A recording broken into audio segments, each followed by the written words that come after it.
Ay, magandang hapon na naman mga kamigs. Ang ginawa natin ngayon ay itong halaman na to ay i-rebag natin. Kasi yung kanya ay 5x5 lang. Marami ito. Kahapon ko sinimulan, hindi po natapos kasi inabutan tayo ng gabi.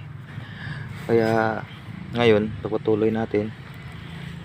Yan, ililipat natin dito sa mas malaki na lagayan. Yan ang mga kamigs.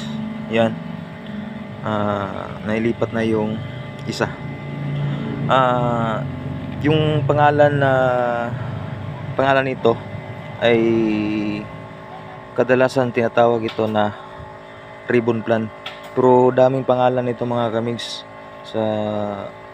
Iwan ko kung sa inyo anong pangalan nito, kasi mayroong pangalan nito na spider ivy, house plant yung tawag nito. Ito na yun lahat mga kamigs, natapos na yun. Ito, yan, inilagay ko to sa lilim kasi ay hindi po ito itong klaseng halaman ito ay hindi niya kaya nasa bandang arawan. Yan, hindi pwede maarawan siya, masusunog yung dahon niya. Kaya tinatawag ito sa ang nakita ko sa iba ay inilagay nila sa loob ng bahay.